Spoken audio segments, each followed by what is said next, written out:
62 KGW. Next, The way it was. to the subject at hand. Yeah, 62 September of 19. So hold on a minute. 72. September of 72. That was a weird deal because I never contemplated working at KGW. Yeah. It was a big. It was way up there. And I truly never considered myself even potentially. Yeah.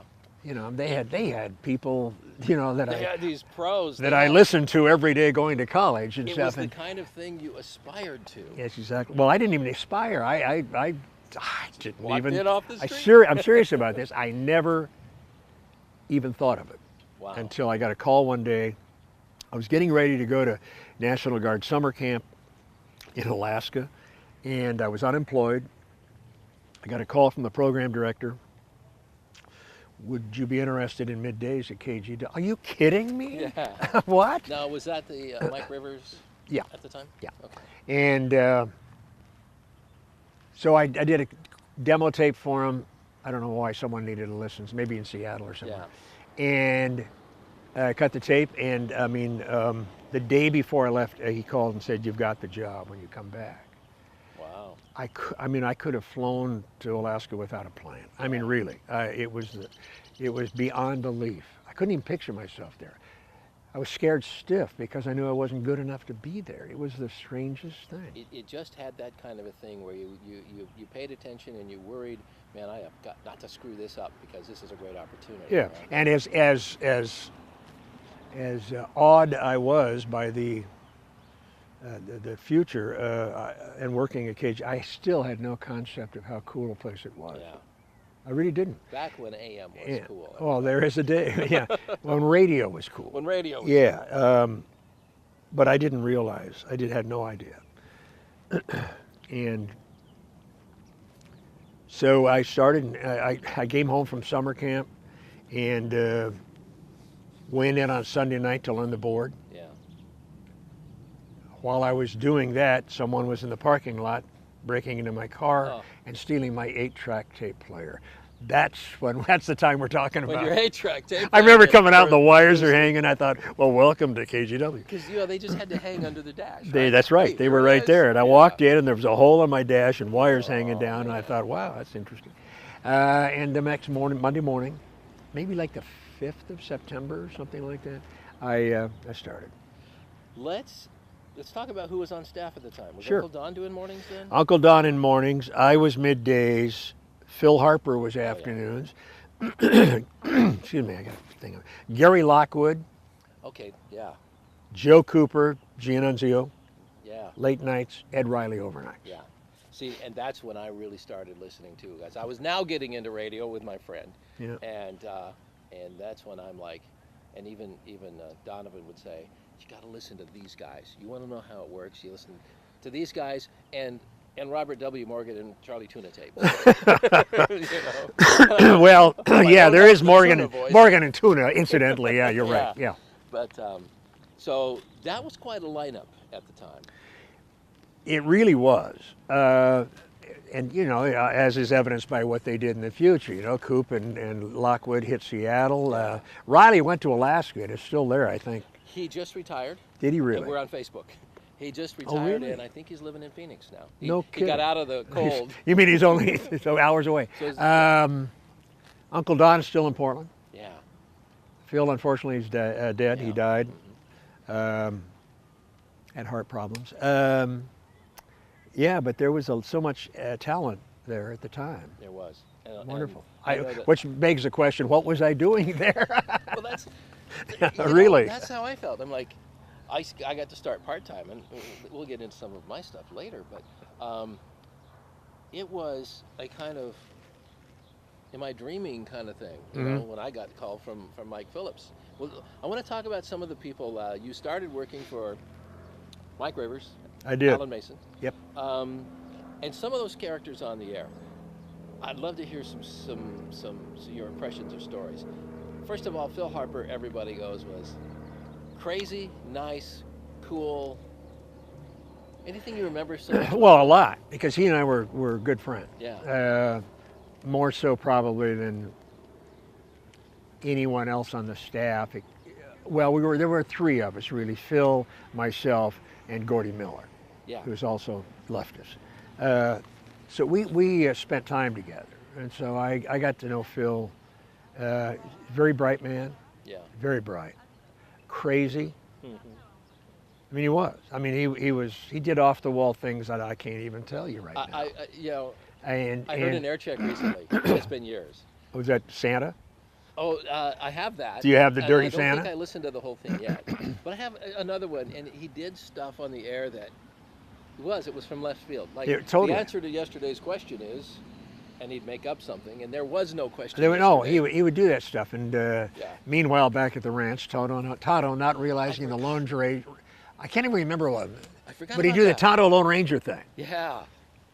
Yeah. and they made no. You're right. They made no sense. but but they you just were gotta quirky want- humor, like yeah. a comedian today would do, and you have to kind of like know that personality, but it worked for him. Phil was a funny guy, very serious guy sometimes. I learned more from Phil than anyone else on the staff. Yeah. Not that he was giving me lessons, but that I would just listen to him. When you're on the air, there's a in the kind of radio that we did back then and that I did, there's a point where you suddenly realize that you can do stuff, Yeah. that you're capable of doing stuff, other than time, temp, and title, Right. you know? And I never really considered doing anything like that until when I was doing middays, I did a thing called Days of Our Desire. Yeah. And that was the first time. Sands through the hourglass. So are the Days of Our Desire. It was a total takeoff on Days of Our Lives. It was with the blessing of NBC, Oh, okay. because our TV station down the hall carried Days of Our Lives. and they appreciated, I think, the promotion of their daytime show in the city. And so they gave me carte blanche to use the music, to use the actual storyline of their episodes. Talk about free promotion. Yeah. It was, and I had 3 or 4 or 5 listeners who would listen, and the minute the show was over, they'd call me and give me a brief synopsis, and then minutes later, I'd hit the theme song, and do then ad lib my own, Yeah. because we were primarily a female station. Right. And I'm trying to do things that would appeal to women, and a lot of them watched that show. A lot of them watched that show, but couldn't watch it because they were working. But they were listening, so I would keep them. Kept them up to But date. I'd throw in my own stuff. Yeah. I would, I'd do all kinds of different stuff, and it was very successful. And that was the first time I'd ever done anything like that. Yeah. Ventured out on my own and done anything that you could even begin to call creative. Yeah. And so it worked really well. And I still say the reason I felt confident enough to even try something like that was the influence of Phil, Yeah. because I'd listened to him do. I wasn't into the weird, bizarre stuff Yeah. that he sometimes was, but the fact that you could do stuff on the air. That was just more than talking over the intro. Exactly. And the first time that I ever felt the freedom to, let the song go out, back sell it, and take a little time doing something, it feels scary. Well, it was. You were taking a chance. Yeah. But if you don't take a chance, you don't. Yeah. You don't Now do can't anything. shut me So that was a revelation to me that Yeah. that I could do it. I had no concept of my ability, and the fact that I could do it and do it well and do it successfully. That was for me. That was a groundbreaking event. And And I then- mean, when the main characters in Days of Our Lives in Burbank got married on the show, Yeah. NBC flew my whole family and me down No kidding. to be at the wedding. Wow. I mean, they were really into the fact of what we were doing in Portland, did not and know that. so we were there with McDonald Carey and all those people who were on the show. Very fun deal. Radio will afford us a lot of things to do and see and be around that you just normally don't get access to. Is there any of those others? This just popped into my mind. Did you once take a Probably. flight with older Hollywood actor, or maybe you just met him. I can't remember. I don't know. It seemed like that you didn't do any private jet flying with one of the. Well, I went on I was on a private jet with Hugh O'Brien once. That's what I'm thinking about. Oh, Yeah. yeah. What brought that all? Well, well, we that had to do with the first generation of Portland Timbers soccer, oddly Oh, enough, okay. because the one of the owners of the team was a friend of mine, and he was a private jet guy, and he invited Barb and I to fly to I think it was Vancouver to watch the Timbers play Vancouver. Whitecat? No, I don't know what their team is. And when we got on the plane, Hugh O'Brien was on the plane, and Hugh was also a friend of my friend. Yeah. So most people don't know anymore who Hugh O'Brien. I know. We'll have to Yeah. explain. Wyatt Earp. It's like my coworkers. I have to explain Motown in the 70s. to Are you them. kidding me? They were born in 1970 or 78. But You think everybody would know it? I Just know. automatic. Anyway, so Hugh was. I remember walking through the stands because we were in the press box with the owner, and all these people in the stand. It's Hugh. It's Hugh. You know, and it's like this, and I'm going.